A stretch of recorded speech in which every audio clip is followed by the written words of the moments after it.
Welcome back to the Imaginary Gallery. It is TJ, your host. We're continuing on our crime spree, once again referencing, without conscience, the disturbing world of the Psychopaths Among Us, which was written by Robert D. Hare PhD. The next section applies to the Cluster B creature as well as the Psychopath, and it's called Living for the Moment. Think about that for a second. Does that describe the Cluster B creature you encountered? When you look at them collectively and see all the things they've done, doesn't it seem like they were just living for the moment? Well, Dr. Hare says, although a student of New Age philosophies might shudder at the desecration of sacred principles, much of the psychopath's behavior and motivation makes sense if we think of it as a person rooted completely in the present and unable to resist a great opportunity. As an inmate who scored very high on that psychopathy checklist said, "What's the guy gonna do? She had a nice ass. I helped myself."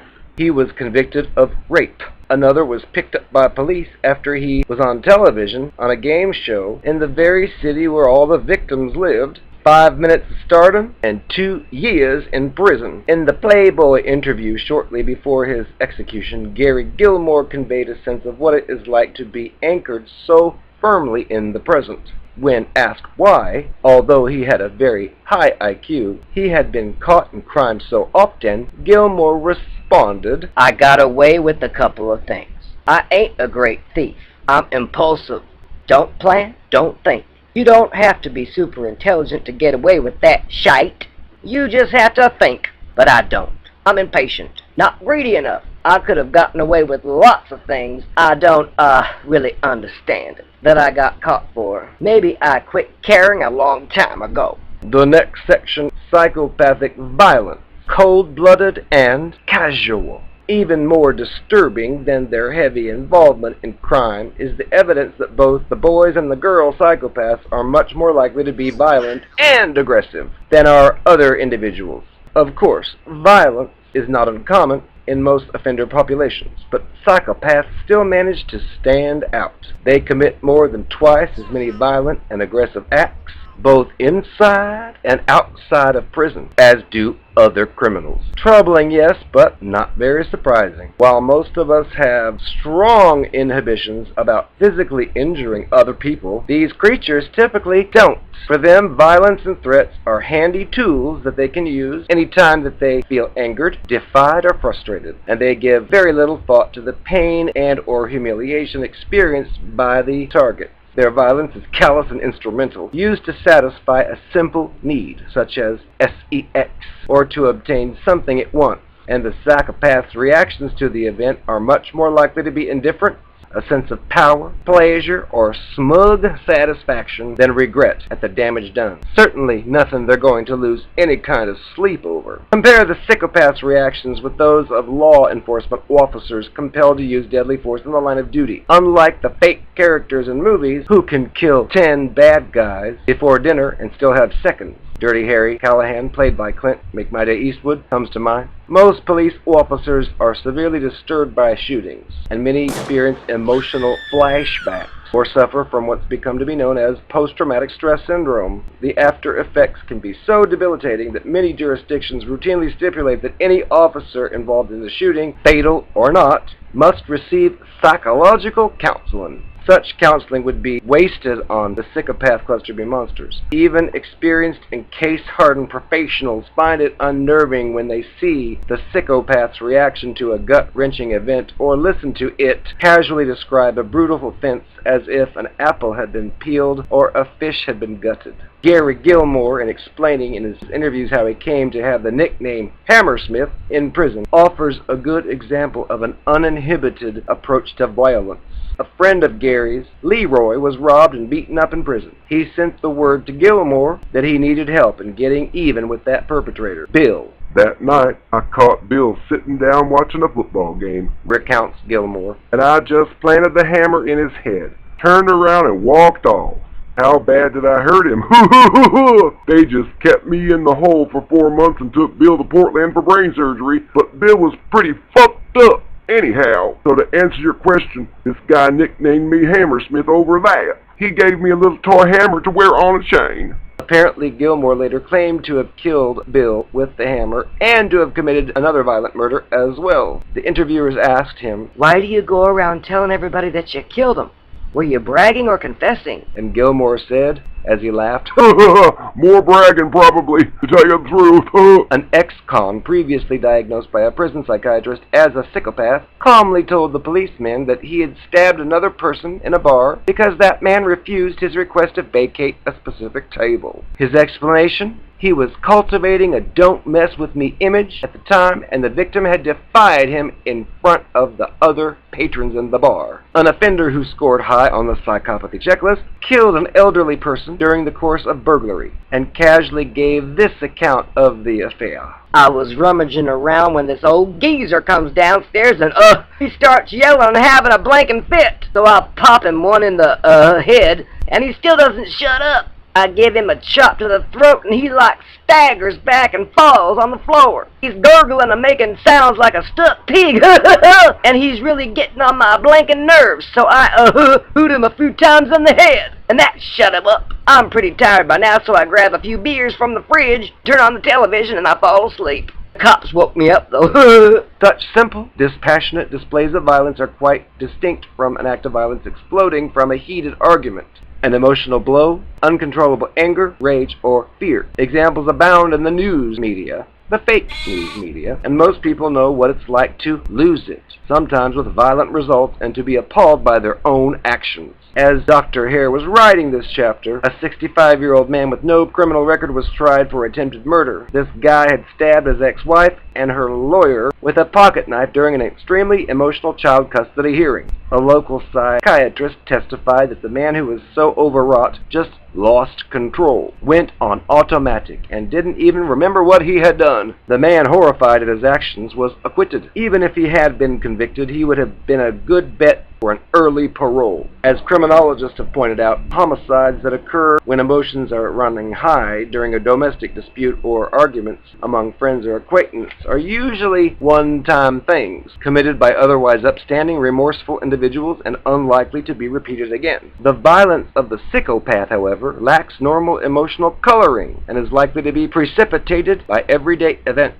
In a recent study, Hare and his people examined police reports that covered the circumstances surrounding the most recent violent offenses committed by a sample of male criminals, about half of whom were considered psychopaths. The violent crimes committed by the psychopaths and the other criminals differed in several important ways. The violence of the other criminals usually happened during a domestic dispute or a period of intense emotional upheaval, but the violence of the psychopaths usually occurred during commission of a crime or during a drinking bout, or was motivated by some kind of revenge or retribution. 2/3 of the victims of the other criminals were female, family members, friends, and acquaintances, but 2/3 of the victims of the psychopaths were male strangers. In general, psychopathic violence tends to be callous and cold-blooded, and more likely to be straightforward, non-complicated, and businesslike than expression of deep-seated distress or understandable precipitating factors. It lacks the juice or powerful emotion that accompanies the violence of most other people. Perhaps the scariest aspect of the psychopathic violence is the influence it has on the nature of violence in our urban centers. Drug deals gone bad, muggings, wildlings, aggressive panhandling, swarming, gang activities, and attacks on designated target groups such as queers usually involve the dispassionate or unprovoked use of violence against strangers or victims of convenience. One of the models of this new wave of violence is the psychopathic thug portrayed in movies and television. Nothing personal, it says, as it goes about its business of violent self-indulgence. As a 15-year-old girl put it, "I see something I want so bad, I just take it. The worst time I pulled a knife on this girl, but I never hurt anybody. I just want things."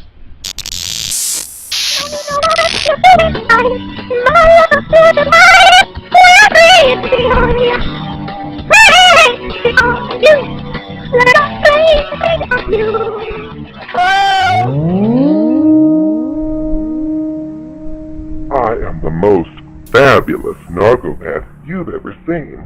In fact, I think I'm ready to take my show on the road.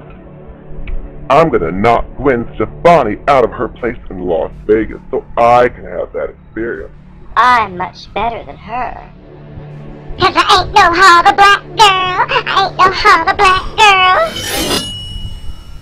I understand that TJ's been reading from a book again, one that he didn't write. Let's see what I can find here. What was he reading? I kind of overheard it. He's out for the evening. He went out with some friends, stupid friends of his. Stupid. They're retarded. One of the things he mentioned, I think I overheard, was from this book, Living for the Moment. Well, honey, that's the story of my life. When I dated you, I didn't tell you I was living for the moment. I kept that to myself. Like if we were out together and some hot guy walked up and you were busy, you were turned away, it gave me a rush of pleasure because I knew I could have him in the sack without you even noticing, which I did on a few occasions. Yes, I live in the moment because I realize I might not ever have the opportunity again if I have a partner like I had you. Well, you simply just don't need to know about it. I'll just make up an excuse and tell you I've got to go away for something, and you'll believe it. And if you question it, I'll act like you're being paranoid, and I'll act like you're victimizing me, and I'll say, oh, I can't believe it, I'm in love with you, and you're going to accuse me of doing something bad? And it worked. Most every time, except one. You happen to know the person. They gave you the 411 on the whole encounter. If there's a good opportunity there, I'm going to take it. If I'm married, if I'm with you, doesn't matter. You'll be given a different version of the story. I'll excuse myself to take care of what I need to take care of. And if you happen to question later, I'll make up a story. I'm an expert at it. And you mostly fell for it. It's not my fault. And as far as the next part, author Robert D. Hare says that my kind, evidently, are violent and aggressive, more so than other individuals. Honey, I probably don't have to tell you that one. Never saw a chick kick you the way I did in the air like I was in the Matrix. I got really mad, and when I get really mad, you suffer. I've had a few die at my hands. You just be lucky you're alive, but that, I guess this is true.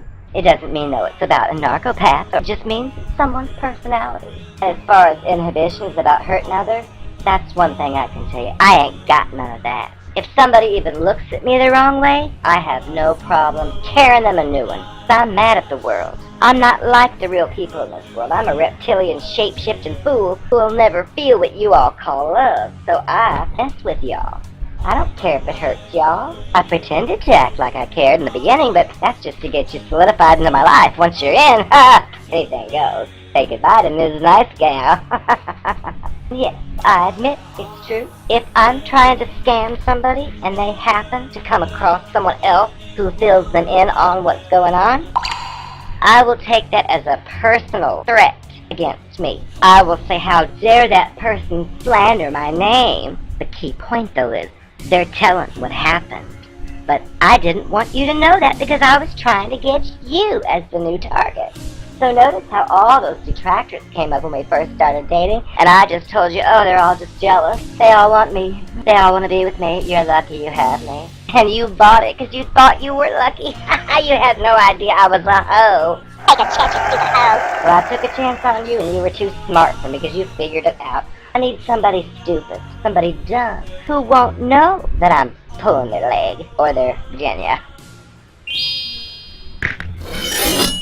Love was the evening breeze, touching your skin, the gentle sweet singing of leaves in the wind, whisper the calls of you in the night, and kisses your ears in the early night. Ha, ha.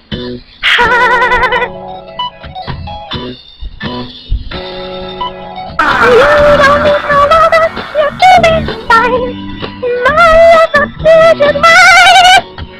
Crazy on you, crazy on you, let it all crazy on you. Oh.